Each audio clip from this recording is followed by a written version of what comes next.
Bonjour à tous, bienvenue dans cette conférence que nous co-organisons avec le CIMI sur un thème qui agite beaucoup, mais qui est éminemment important, le retour des institutionnels vers le résidentiel. À quelles conditions? On le sait, la crise du logement est forte. Il y a aujourd'hui une tension très forte sur le marché résidentiel locatif.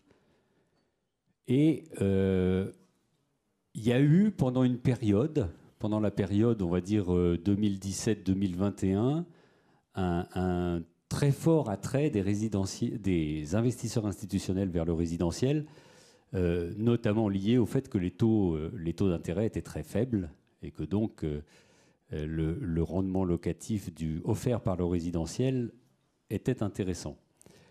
Aujourd'hui, on est dans une période très différente, avec des taux qui sont remontés, avec une période de ralentissement économique très claire. Et la question qu'on peut se poser aujourd'hui, c'est comment se positionnent aujourd'hui les investisseurs institutionnels face à la classe d'actifs résidentiels dans l'évolution de l'allocation des institutionnels, quelle place pourrait prendre le résidentiel, à la fois en Europe et en France, et puis à quelles conditions on pourrait favoriser un investissement des des institutionnels plus important. Alors, je vous propose de commencer. Alors, je vais d'abord présenter nos différents invités. Isabelle Didola, qui est directrice générale du groupe de Nexity Investisseurs, donc la division qui s'occupe notamment des relations avec les investisseurs chez Nexity. Vincent Mézard, qui est responsable de tout le résidentiel et l'hospitality chez AXA IM Real Asset. Marc Pétillot, qui est directeur général d'Ampère Gestion. Et François-Xavier Pascal, qui est directeur adjoint de l'équipe résidentielle chez CBRE, et qui, alors, il faut que vous ayez un tout petit peu qu'est-ce qu'on va dire, de gentillesse, entre guillemets, parce qu'il était prévu que ce soit Nicolas Verdillon qui intervienne, et puis Nicolas est tombé malade, et donc n'a pas pu venir ce matin. Donc François-Xavier a été prévenu ce matin qu'il intervenait dans une conférence. Donc voilà, moi je salue l'effort. Bravo. Et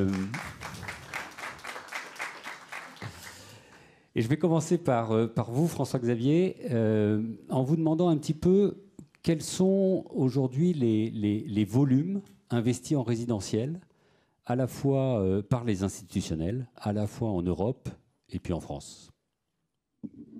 Très bien, merci beaucoup. Bonjour à tous. Alors, je vais essayer de ne pas vous donner trop de chiffres, mais ces chiffres ont quand même un peu d'importance, puisque cela va montrer à la fois l'intérêt de cette classe d'actifs, mais aussi la profondeur de marché que l'on voit de plus en plus sur la classe d'actifs résidentielle.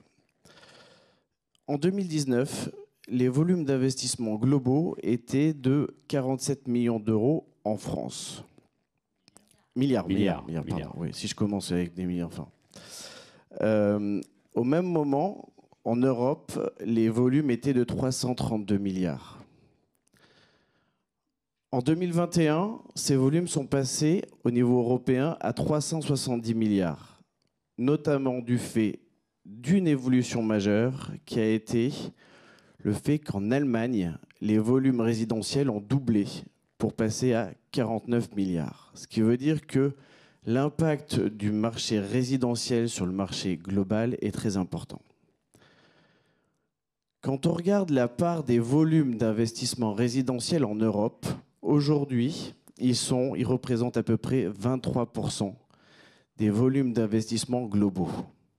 Ils sont passés en l'espace de 10 ans de 19 milliards à 30 milliards d'euros en 2024 sur les 9 premiers mois. Dans la même période, les volumes d'investissement bureau sont quant à eux passés de 40% à 21%, ce qui montre qu'il y a un vrai attrait pour la plupart des investisseurs institutionnels de, se diversifier, mais aussi de se recentrer sur le marché de l'investissement résidentiel. Les évolutions, bien sûr, ne sont pas tout à fait les mêmes en fonction des pays. Si on regarde sur l'évolution entre 2023 et 2024, au niveau européen, les volumes ont augmenté de près de 24% sur les 9 premiers mois de l'année. En Allemagne, les volumes sont restés similaires.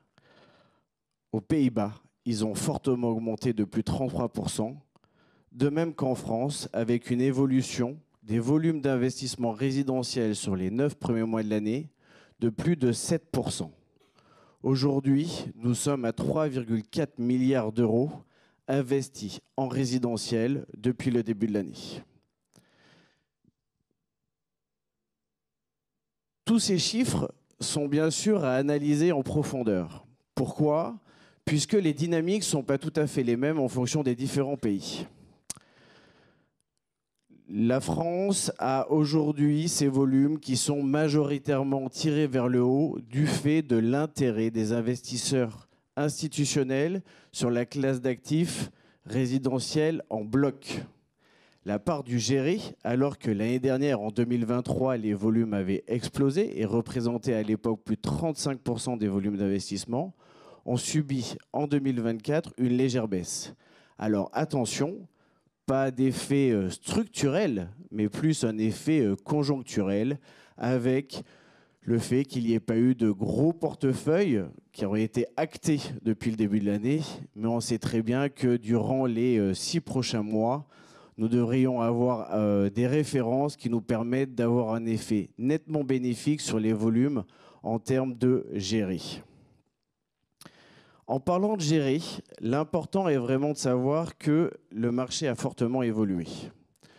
2022, les volumes des résidences services seniors représentaient plus de 50% des volumes d'investissement du géré. Alors que dès l'année dernière, et encore plus cette année, ces derniers représentent plus qu'une part très faible des volumes d'investissement.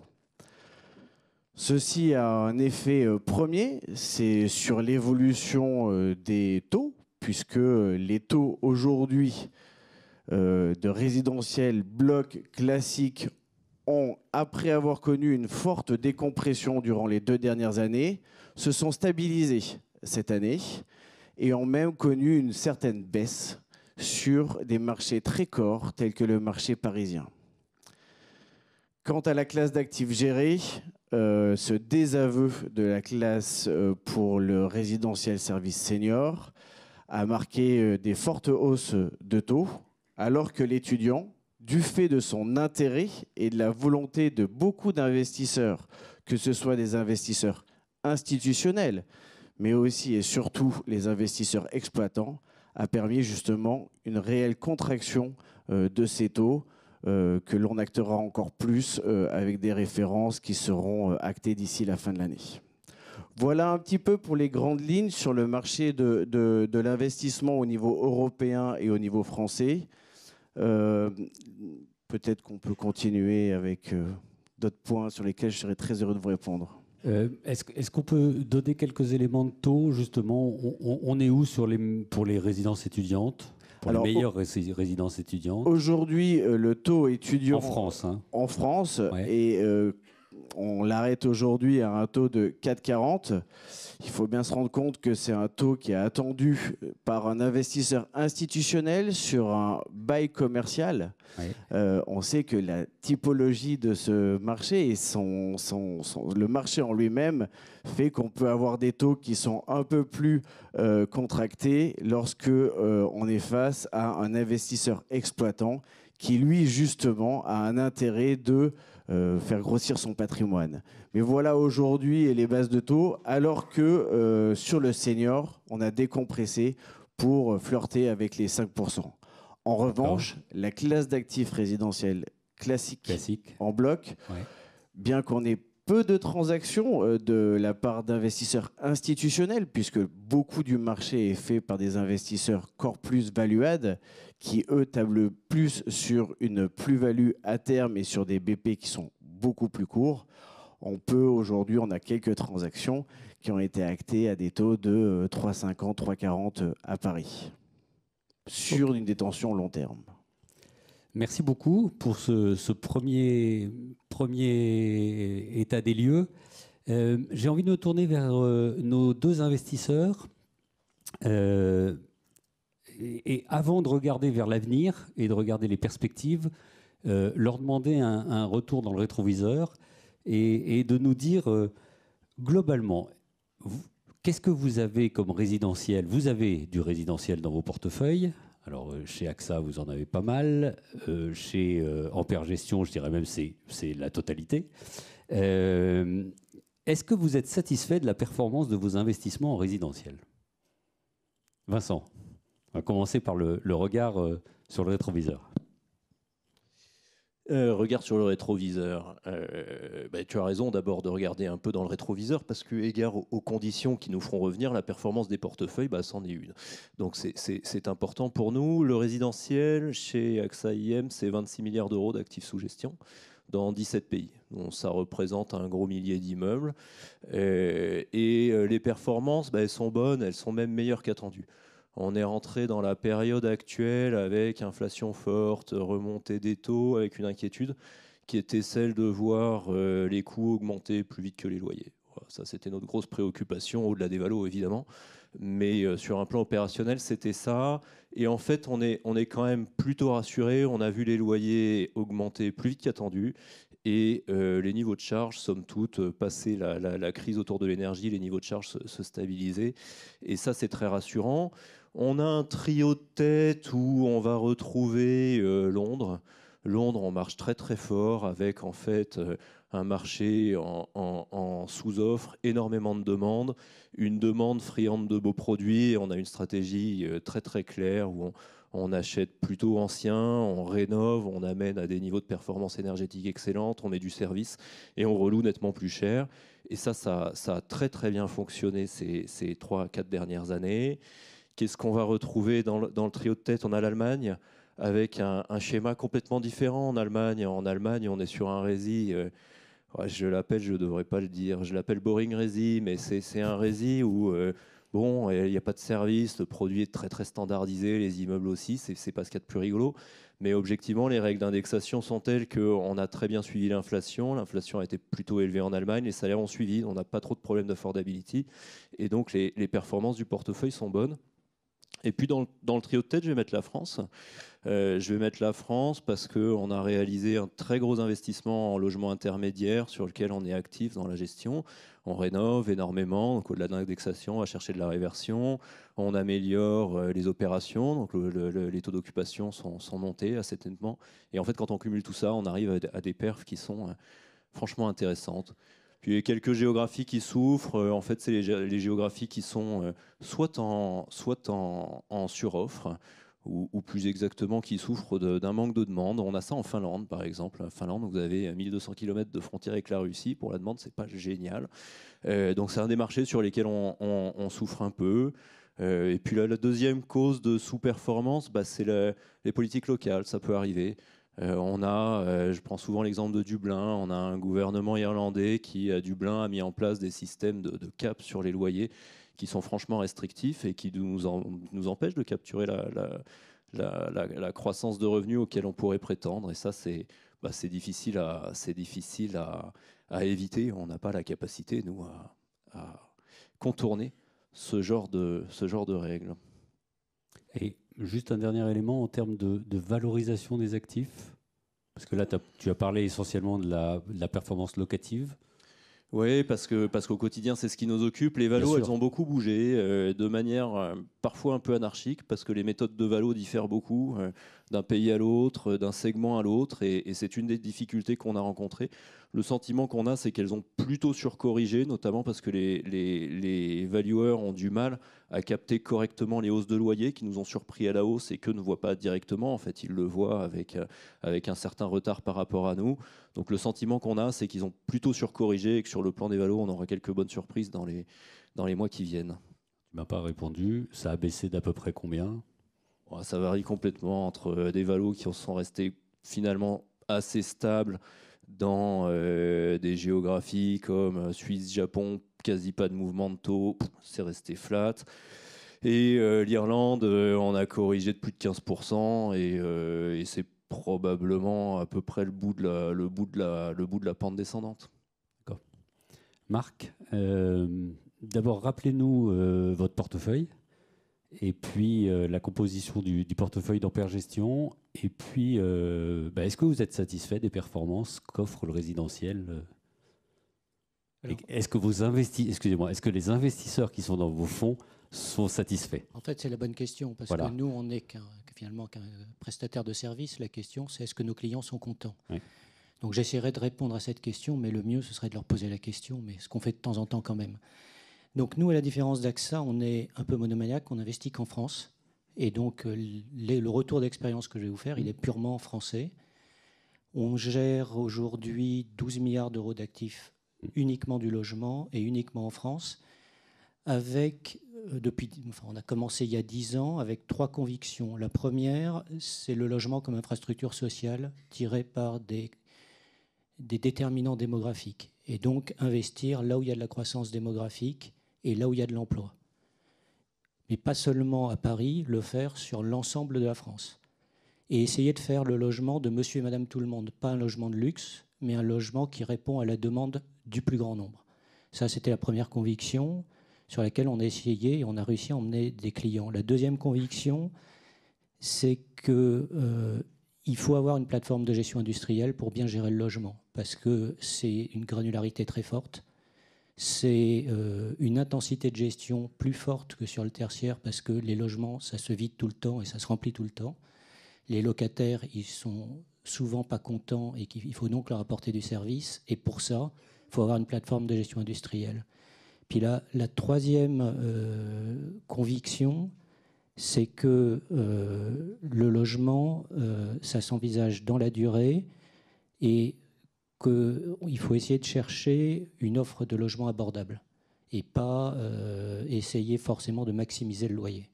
Donc on a fait cela. Aujourd'hui, on gère à peu près la moitié de notre parc en logement intermédiaire, donc, dont Vincent a parlé. C'est du logement à loyer abordable pour les classes moyennes dans les villes tendues. Du logement libre, on a racheté un gros portefeuille de la SNCF qui s'appelait Vesta et puis d'autres opérations. Puis on en a acheté en logement neuf. Et puis on gère un peu d'immobilier géré, mais qui est un produit accessoire. Les performances sur le plan locatif, elles sont excellentes. Tout se loue quand on est en zone tendue et tout se loue très bien. Donc on a des taux d'occupation qui sont historiquement élevés aujourd'hui. C'est même une anomalie. C'est quoi à peu près? En taux d'occupation financier, on est entre 95 et 90%, 18% sur les portefeuilles, parce qu'aujourd'hui, il y a une telle pénurie de logements que, je veux dire, on loue très vite. Les opérations qu'on livre de logements neufs, aujourd'hui, elles sont quasiment intégralement louées à la livraison, compte tenu de la demande de logements qu'on constate. Deuxième élément sur le marché locatif, c'est une dynamique des loyers qui est très forte et qui se maintient. C'est lié à l'inflation et puis c'est lié au manque de logement et aux difficultés qu'ont les gens à se loger. Donc, grosso modo, entre les loyers qu'on avait prévus quand on achetait les opérations et les 2 ans plus tard quand on loue, il n'est pas rare qu'on constate des progressions de 13 à 15% sur les opérations de logement intermédiaire en gardant une décote de 10% par rapport au loyer de marché. Ce qui montre qu'on a une dynamique extrêmement forte dans les marchés les plus tendus. Donc ça, c'est sur le marché locatif avec des niveaux d'impayés qui sont maîtrisés. En fait, on ne constate pas une explosion des impayés, puisqu'en fait, les gens ils sont attachés à leur logement et qu'avoir un logement, c'est important pour eux, donc ils payent leur loyer. Alors c'est un risque statistique, il y a des défauts, mais globalement, il n'y a pas d'explosion des impayés. Voilà ce que je peux vous dire sur la performance locative. Sur les valeurs, le fait d'avoir un portefeuille diversifié, Paris et grande métropole régionale, permet d'avoir une volatilité qui est moins forte. Paris est le marché qui a le plus baissé. On peut considérer qu'on a baissé de 10%, voire un peu plus. Sur les métropoles régionales, la baisse est plus faible. En moyenne sur les portefeuilles, ça veut dire que sur les portefeuilles de logements intermédiaires, on a perdu quelques pourcents, 3 à 5% de valorisation quand on regarde les choses, compte tenu de la progression des loyers qui a absorbé une partie de la décompression des taux. Sur Paris, on a pu perdre jusqu'à 10% sur les portefeuilles parce que là, l'élasticité a été plus forte. Okay. Est-ce que nos clients sont contents? Je le crois. En tous les cas, parce qu'ils nous comparent par rapport à d'autres classes d'actifs. Oui. Et ils constatent que le logement, c'est un produit certes moins rentable immédiatement, mais beaucoup plus défensif, beaucoup plus résilient en termes de permanence des cash flows. Donc dans une allocation d'actifs, évidemment, ça ne va pas prendre la place de l'ensemble des classes de l'actif immobilier, mais quand on fait de l'immobilier aujourd'hui, je pense que le logement et le résidentiel au sens large est une évidence, mais pour une partie de l'allocation d'actifs. On va y revenir tout de suite. Isabelle, quelle est la situation de l'investissement dans le résidentiel neuf? Alors, dans le résidentiel neuf classique, on pourrait avoir un slogan qui serait en fait les VFA n'ont plus la cote, où sont passés les VFA? Ouais. C'est vraiment ça, puisque en fait dans les chiffres que vous nous avez communiqués, en fait, les transactions du résidentiel portent essentiellement sur de l'existant. Le neuf est malheureusement quasiment à l'arrêt et il y a plusieurs facteurs. Alors, je parle bien sûr de l'investissement vente en bloc neuf. Et donc, il y a plusieurs facteurs qui expliquent en fait ce désamour des investisseurs institutionnels, notamment privés, sur justement ce marché du résidentiel de la VFA. D'abord, le montage de la VFA, il est incompatible aujourd'hui avec une recherche de rendement immédiat de la part de nos investisseurs grands clients dans un marché qu'ils considèrent quand même plus incertain et moins lisible qu'il y a quelques années. Et donc, en fait, ces VFA, elles obligent les investisseurs à se positionner très en amont de la perception du revenu. Donc, les promoteurs ont compris en fait ce problème et ils offrent des rémunérations d'appel de fonds durant finalement la construction de l'immeuble. Mais en général, ces rémunérations d'appel de fonds, d'abord, ce n'est pas la même chose que le loyer pour un investisseur. Et d'autre part, en général, on les négocie en dessous du rendement attendu par l'investisseur. Et d'autre part, c'est ce qu'on va voir, c'est qu'en fait, ces rémunérations d'appel de fonds, c'est un peu circulaire. Elles renchérissent le coût d'investissement du bien. Et donc, on va très vite arriver sur finalement un écart important, un écart économique important entre la demande de l'investisseur et l'offre financière du promoteur. Et les investisseurs, même les investisseurs corps, du fait de la remontée des taux, attendaient finalement des baisses de prix qui étaient très significatives et une reconstitution des décotes de bloc. On va dire que pour les investisseurs de profil corps, ils attendaient des reconstitutions de décotes de l'ordre de 10 à 20%. Et puis, il y a eu aussi une nouvelle finalement génération d'investisseurs dans le résidentiel, puisqu'on a vu des investisseurs avec des modèles value-add qui sont arrivés et eux cherchaient des décotes de bloc pensant que les promoteurs pourraient justement, du fait de l'augmentation de leur stock, du fait en fait de leur difficulté, plier pour justement essayer de se désengager de leur stock. Et donc eux cherchaient des décotes de l'ordre de, on va dire, 30 à 40%. Pour répondre à leur demande de rentabilité qui était forte, puisqu'aujourd'hui, ce profil investisseur, il demande une rentabilité, un IRR qui va être de l'ordre de 15% après impôt. Et donc, pour arriver mathématiquement à servir finalement cette rentabilité sur une durée qui est assez courte, et là, on sort véritablement de cette valeur défensive du logement, on en fait vraiment une valeur, je dirais, un peu spéculative, ils demandaient ces décotes. Ce qui n'a pas eu lieu, puisqu'il y a eu quand même assez peu de transactions vente en bloc sur ces niveaux de décote. je vois chez Nexity, on n'a pas closé de deal avec ce niveau de décote, et notamment parce qu'en fait, en faisant... Aujourd'hui, on a quand même un marché de la vente au détail qui, certes, est très mis à mal, mais on a toujours des acheteurs. Le problème du marché de la vente au détail, c'est la solvabilité de nos acquéreurs. Et donc, en baissant les prix de l'ordre de 10, 15%, nous, on est plutôt sur une moyenne de 10%, ben, en fait, on a réussi finalement à liquider les VFA qui étaient en cours de construction. En plus, on n'avait pas de stock. Donc, ce qui fait qu'aujourd'hui, l'offre des promoteurs ne rencontre pas la demande, notamment sur le plan économique. Et donc, sur le résidentiel classique, il y a très peu de VFA. Ce qui n'est pas tout à fait la même chose, même si les chiffres de cette année, c'est pour ça que, effectivement, ce n'est pas un phénomène structurel, mais plutôt conjoncturel. Ce n'est pas le cas du produit étudiant co-living, où là, il y a une très forte appétence de la part de nos investisseurs sur ce produit.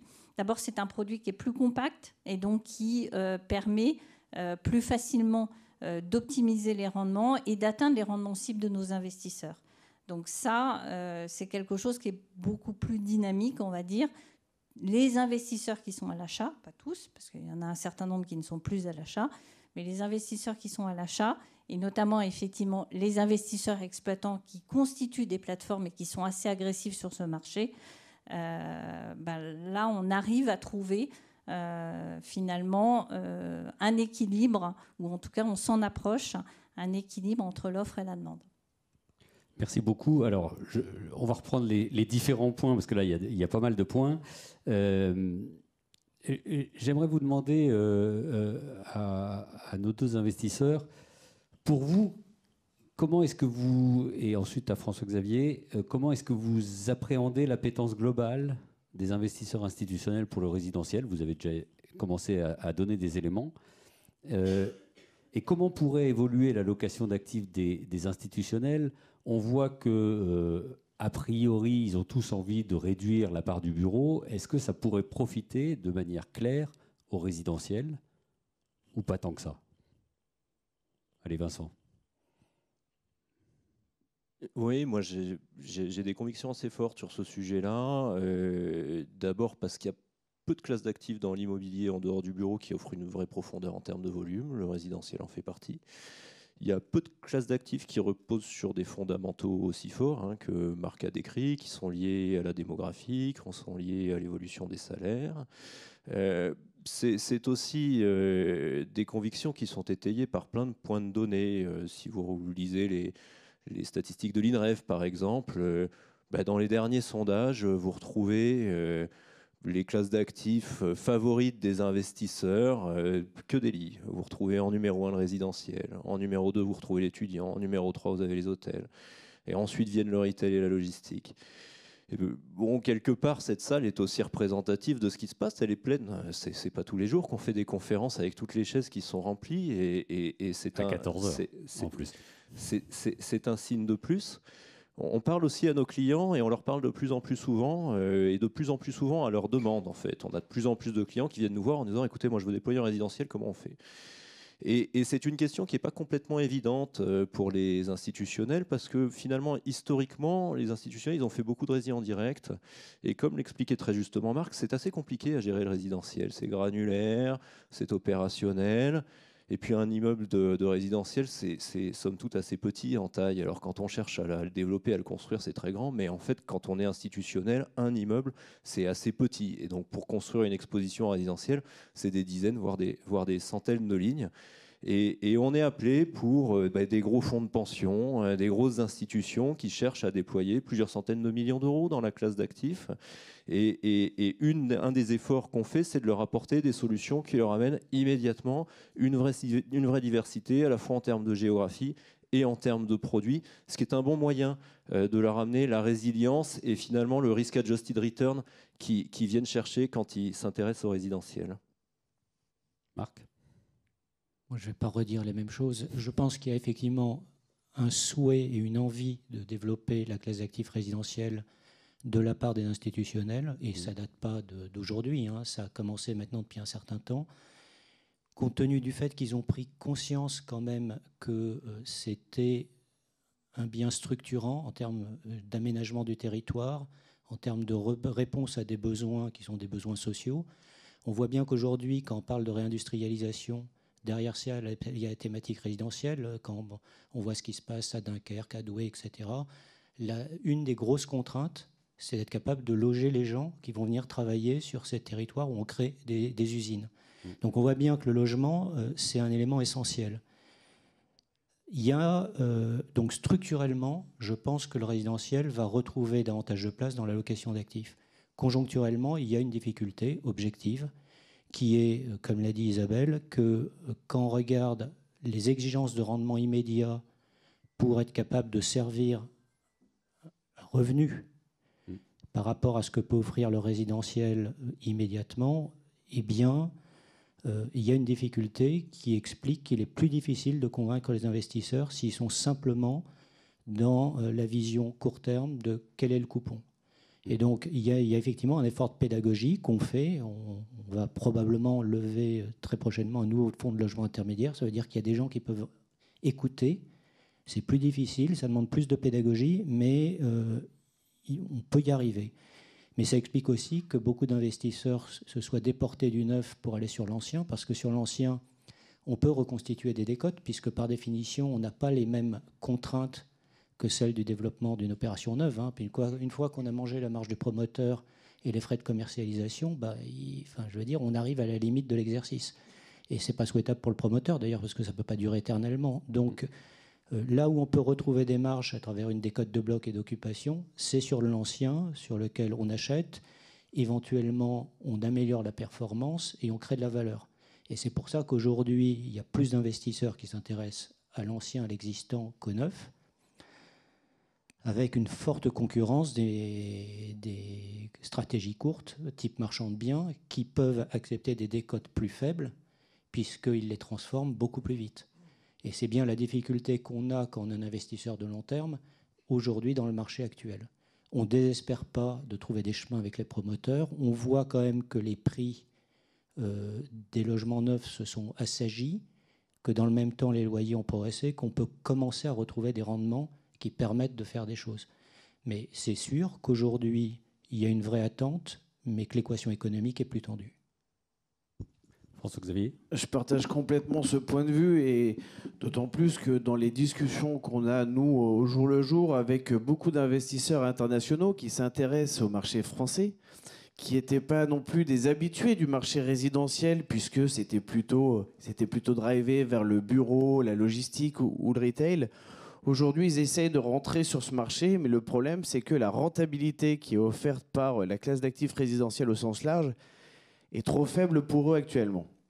En revanche, nous sommes assez optimistes sur les volumes 2025, puisqu'on sait qu'on va avoir de nouveaux produits qui vont permettre justement à ces investisseurs de pouvoir regarder sur des volumes beaucoup plus importants le marché de l'étudiant, le marché des résidences services seniors. On va proposer au marché des produits sur lesquels des gros volumes vont pouvoir se positionner. Qui va proposer ? Alors, pour la plupart du temps, ce sont des institutionnels qui ont, eux, eu des portefeuilles assez importants. Et de fait, de l'intérêt de cette classe d'actifs, se disent que c'est aussi un bon moment pour justement se dégager de ces opérations pour pouvoir réinvestir après dans les classes d'actifs résidentielles encore.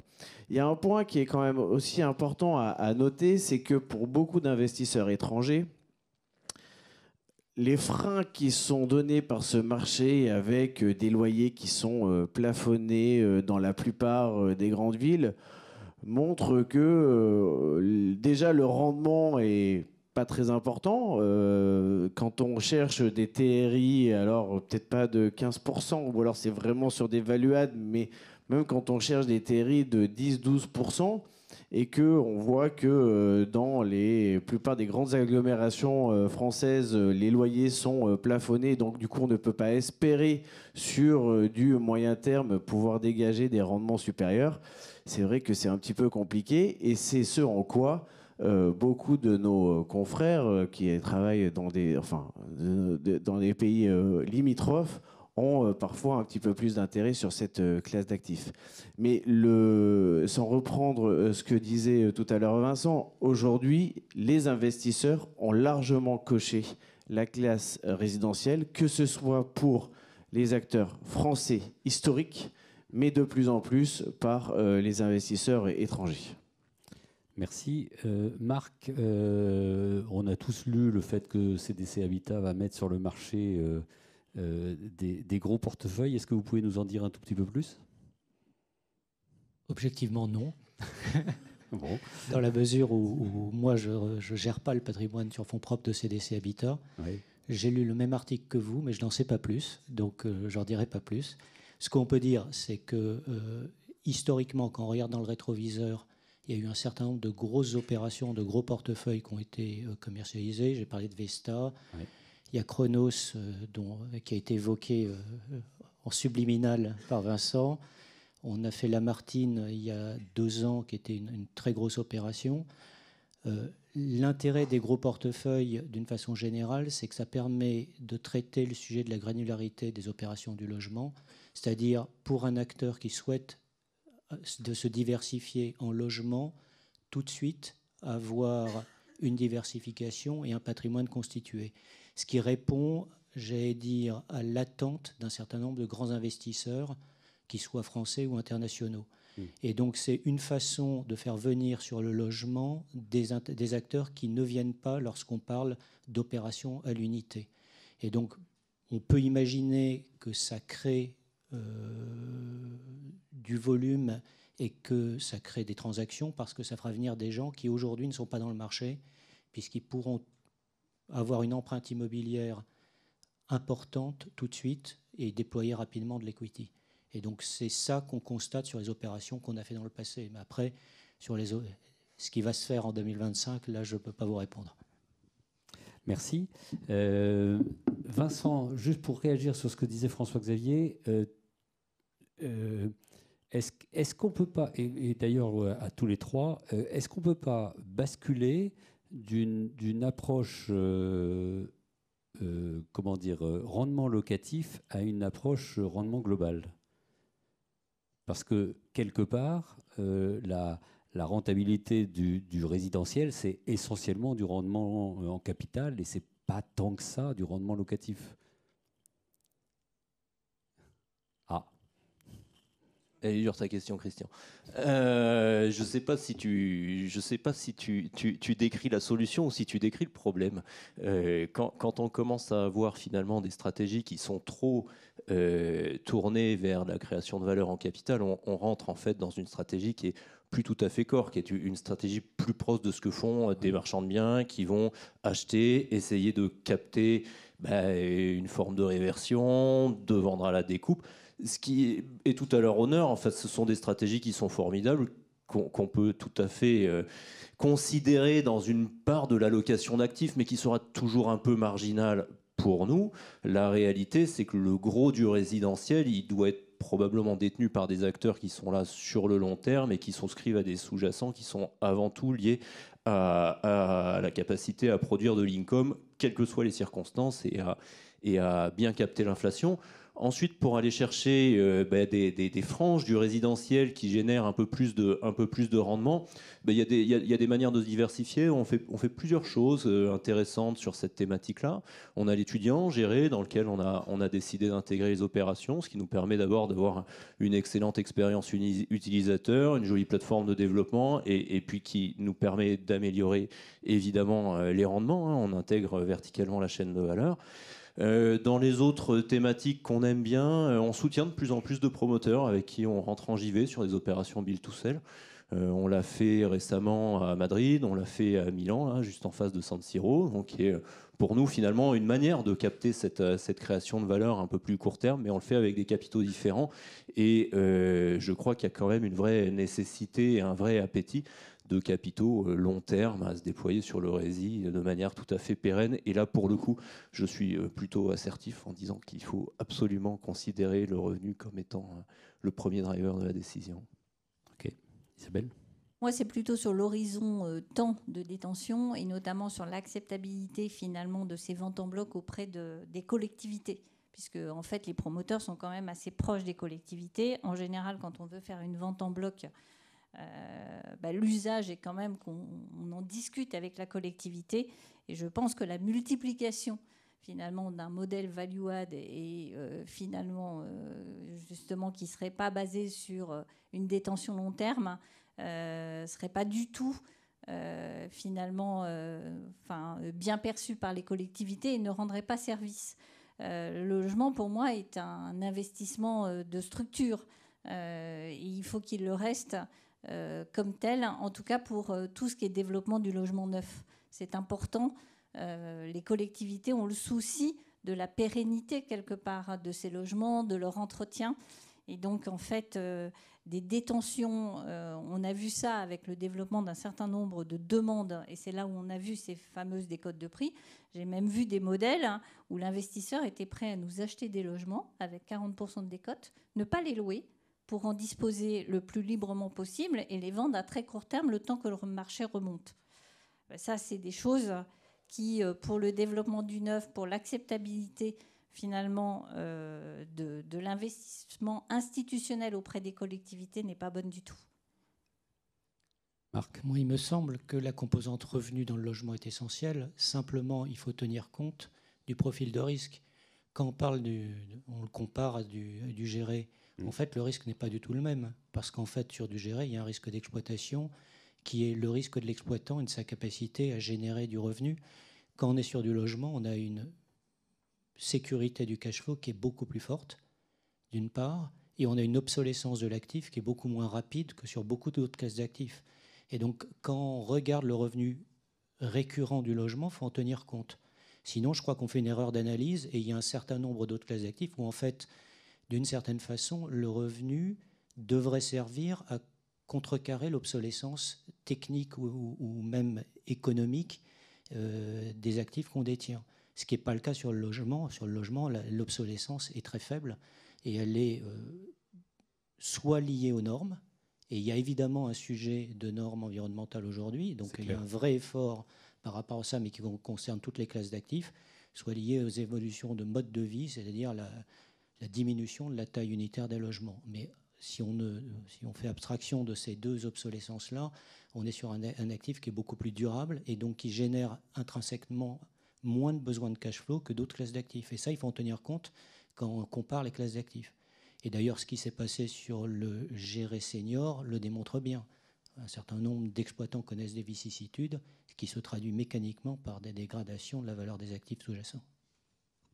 Alors, je voudrais revenir là-dessus parce que, à vous écouter, le résidentiel, c'est super. Enfin, c'est un actif très, très attractif, etc. Et je suis d'accord. Et pourquoi est-ce qu'on n'investit pas autant en résidentiel en France ? Allez, Vincent. D'abord parce que depuis que les taux ont remonté, les rendements qu'on vend sont trop faibles. Donc, ça a un effet malheureusement très mécanique, mais la remontée des taux a rendu quasiment impossible pour un investisseur qui agit de manière parfaitement rationnelle de se positionner sur les rendements qu'offre le résidentiel. Alors, c'est en train de se stabiliser et on peut être optimiste sur les années qui viennent. Mais pour autant, depuis 2 ans, c'était très difficile, en étant parfaitement rationnel, d'investir en France, d'autant que les prix avaient plus corrigé et les loyers plus augmenté dans d'autres géographies. On a tendance à beaucoup regarder la France comme si elle était isolée, mais la réalité de nos clients, c'est qu'ils ont la capacité d'investir en France et partout dans le monde. Et donc la France est en compétition directe quand il s'agit d'investissement résidentiel avec des géographies dans lesquelles les loyers ne sont pas capés et les valeurs ont plus corrigé. Donc investir en résidentiel en France ces 2 dernières années dans cet environnement de taux, c'était effectivement assez compliqué à raconter comme thèse d'investissement. Et puis peut-être que le deuxième sujet est lié à la complexité d'exécution. on fait partie des cadres juridiques qui sont franchement difficiles à appréhender, avec une chaîne de valeur qui est fragmentée, avec des property managers qui sont finalement encore assez petits, peu habitués à travailler pour des institutionnels. Donc il y a énormément de choses à construire si on le regarde de manière positive, mais c'est aussi une vraie barrière à l'entrée pour les gens qui souhaitent y rentrer. Isabelle, tu voulais réagir là-dessus ? Oui, je confirme qu'en fait, nous, nos plus grands concurrents, en tout cas, c'est l'étranger. C'est parce que en fait, nos investisseurs, ils sont mondiaux ou pan-européens. On voit qu'il y a plein de SCPI qui se sont lancés finalement sur des investissements pan-européens, alors que historiquement, ils étaient très franco-français. Et donc, en fait, je confirme que notre plus gros concurrent, nous, promoteurs, c'est les investissements étrangers et l'existant. Mais l'étranger en fait partie. Marc ? J'ajouterais peut-être aussi que le marché résidentiel, c'est d'abord un marché de particuliers.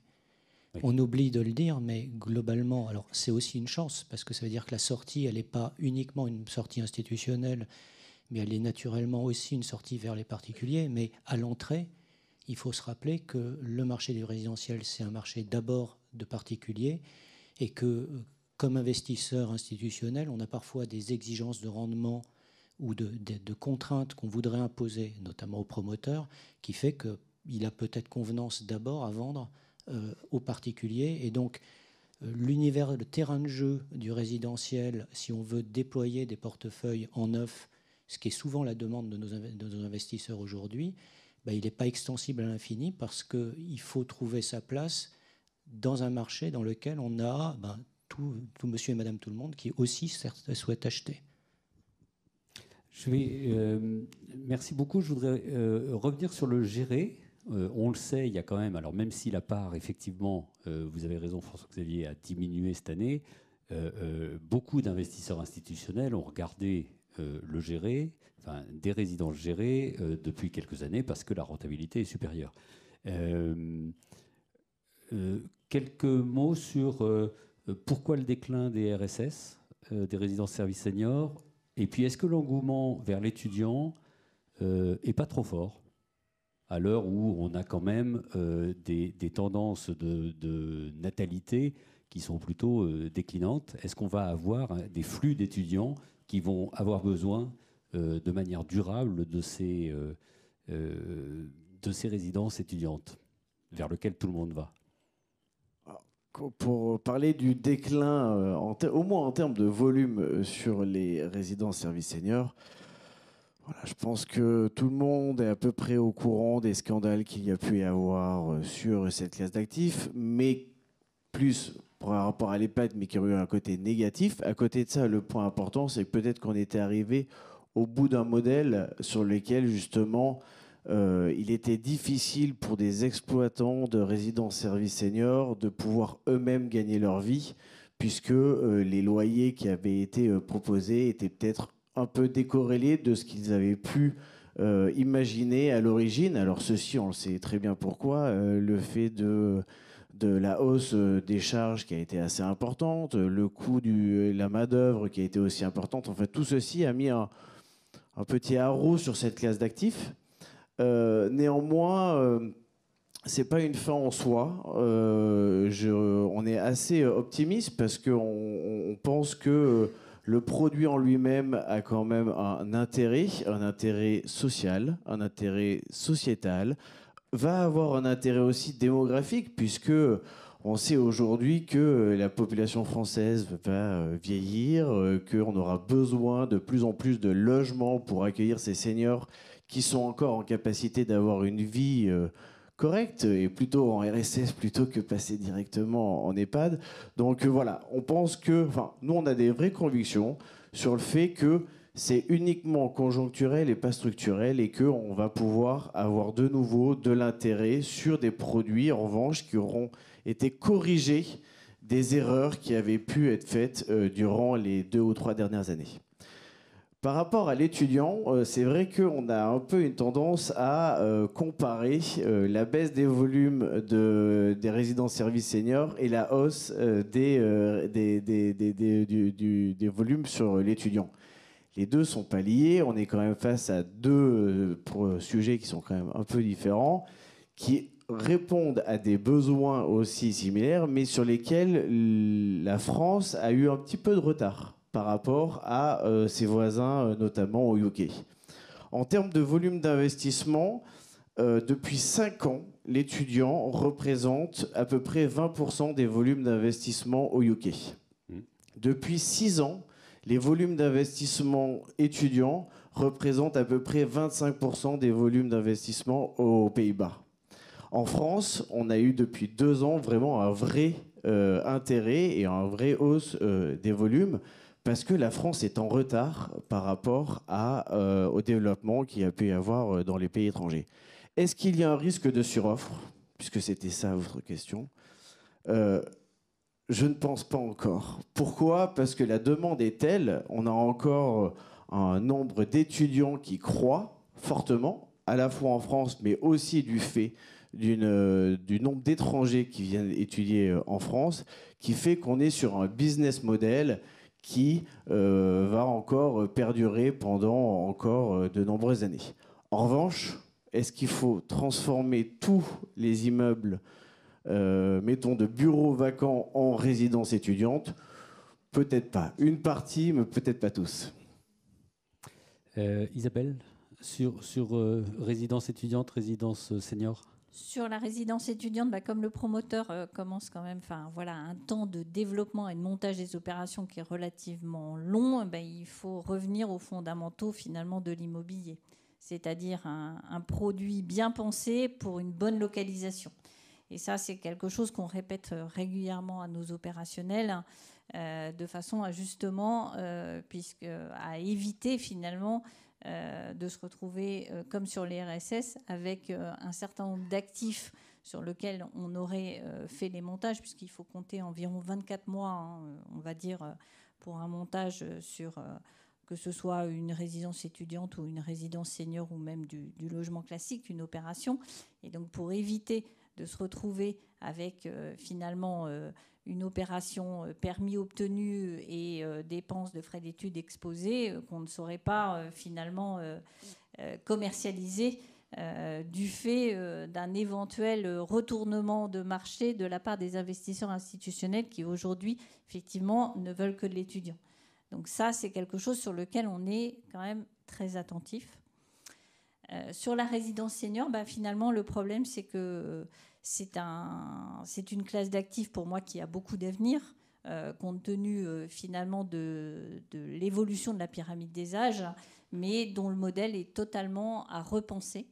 Et c'est là où je pense que finalement, il faut travailler à la fois avec les exploitants qui quand même ont l'expérience du terrain, et à la fois avec les investisseurs institutionnels qui vont investir et qui vont avoir à la fois... Les investisseurs institutionnels, ils ont un regard effectivement de rentabilité économique, mais ils ont aussi l'expérience de l'exploitation du produit. Et donc, en fait, les promoteurs doivent être à l'écoute et de l'un et de l'autre pour justement concevoir d'autres produits. Aujourd'hui, il faut repenser le modèle d'exploitation. D'abord parce que même la population résidente de ces résidences seniors, elle a évolué. Ils ont vieilli. Ils ont pris une dizaine d'années entre il y a une vingtaine, il y a 20 ans, ils avaient environ 75 ans. Maintenant, l'âge moyen, c'est plutôt 83 ans sur les résidences seniors. Donc, il faut repenser le produit. C'était un produit qui avait été pensé avec beaucoup de services. Et quand on a 83 ans, c'est peut-être moins de services et plus de care. Et puis ensuite, il faut aussi repenser effectivement tout ce qui va être finalement prix de sortie économique. Et là, on va retomber dans toute la thématique du logement abordable. Merci. Alors, le temps court. Donc, du coup, je voudrais vous interroger sur un autre élément qui est la transformation de bureaux en logement, qui peut être un gisement important de création de logements ou pas. Et j'aimerais avoir votre avis là-dessus. Vincent ? Difficile d'avoir un point de vue complètement assertif sur le sujet. Moi j'ai l'impression qu'en termes de volume, c'est pas ce qui fera basculer le marché du logement d'un marché en sous-offre vers un marché en sur-offre. C'est-à-dire que je pense que ça restera assez limité en volume. que les produits qui s'y prêtent, c'est quand même plutôt justement le logement géré. Nous, ce qu'on a réussi assez bien, c'est de restructurer les anciens locaux de la CPM, la Gentilly. On a transformé une tour en co-living, une tour en étudiant. Ça fonctionne assez bien parce que les plateaux sont profonds, mais finalement, ça se prête bien au plan de chambre avec... on utilise le second jour pour mettre la salle de bain, les gaines techniques et le noyau central.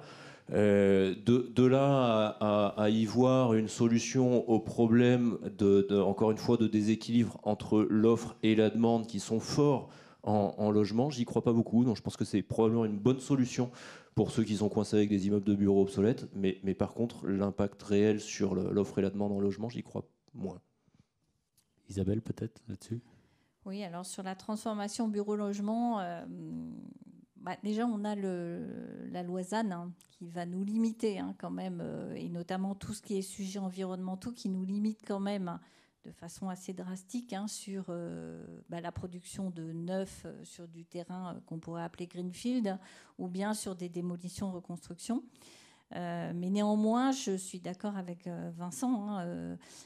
C'est pas simple de transformer du bureau en logement, et on est probablement meilleur sur le gérer parce que la configuration des bâtiments s'y prête mieux. Ensuite, on a un sujet encore économique parce que la transformation de bureaux en logement coûte cher.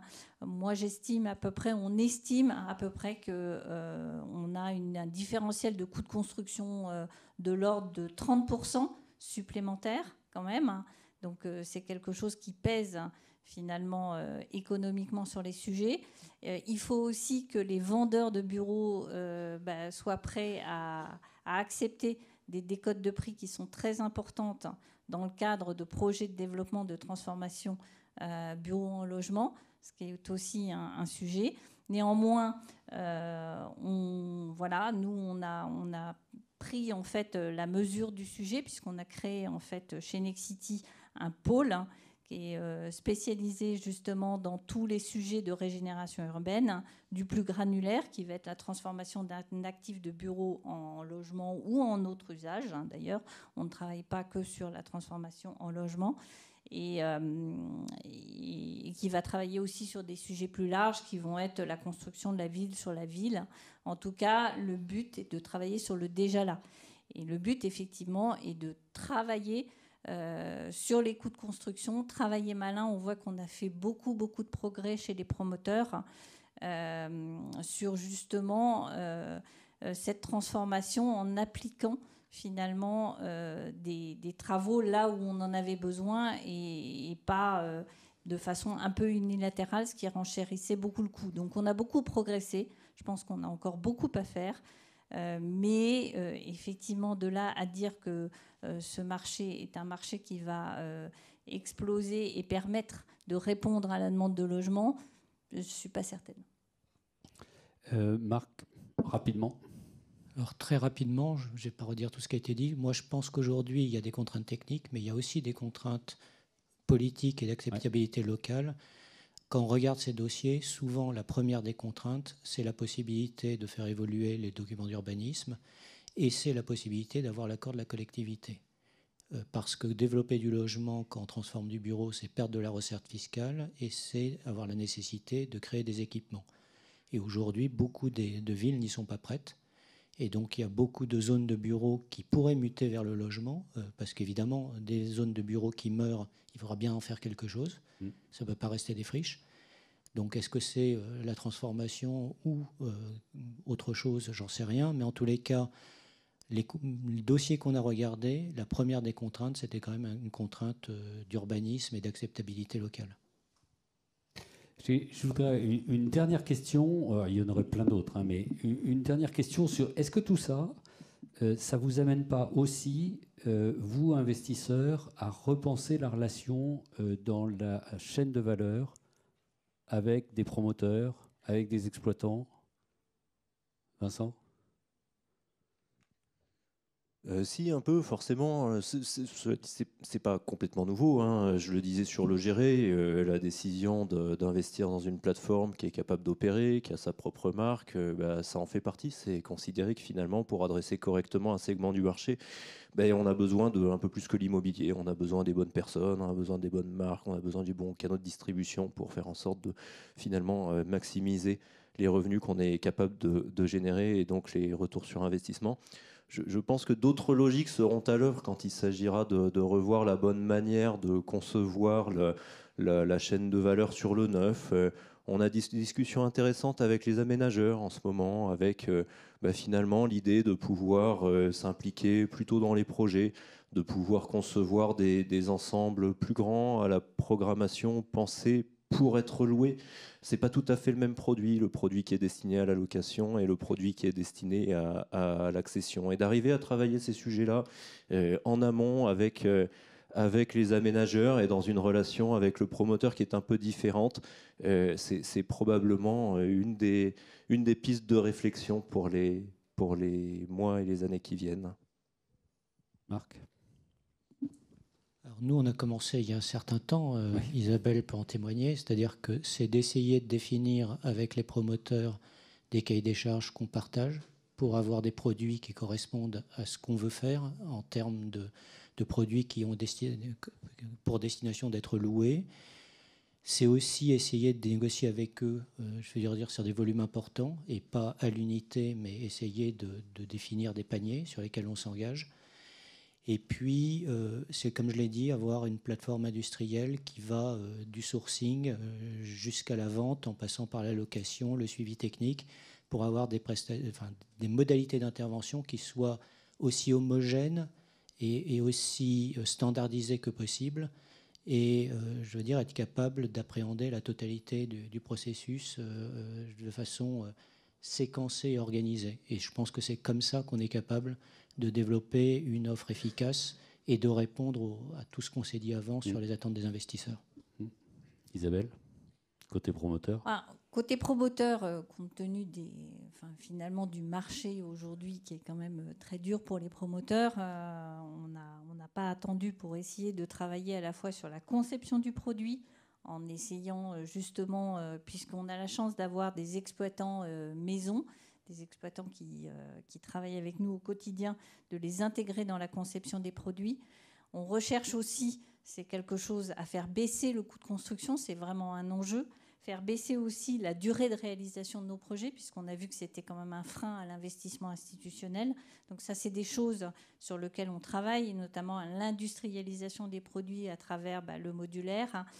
Sachant qu'aujourd'hui, les difficultés du marché sont telles que aussi nos constructeurs de modulaires ont été quand même aussi fragilisés, mais c'est quelque chose qu'on pousse et qu'on pousse fort.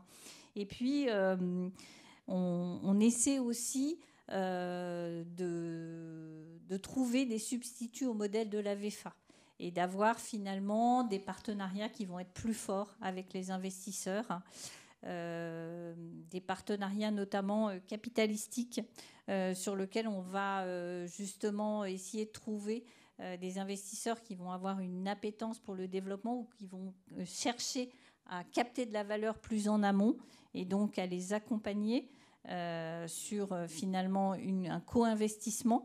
Nous, on n'a pas vocation par contre à rester sur une durée longue, donc en général on essaie de sortir peu après la livraison des bâtiments et d'avoir des modèles finalement avec un schéma de prestation de services de type MOD avec incentive, de façon à pouvoir justement avoir un alignement d'intérêt total avec notre investisseur, pouvoir l'accompagner, puisque les marges de manœuvre sont maintenant extrêmement faibles.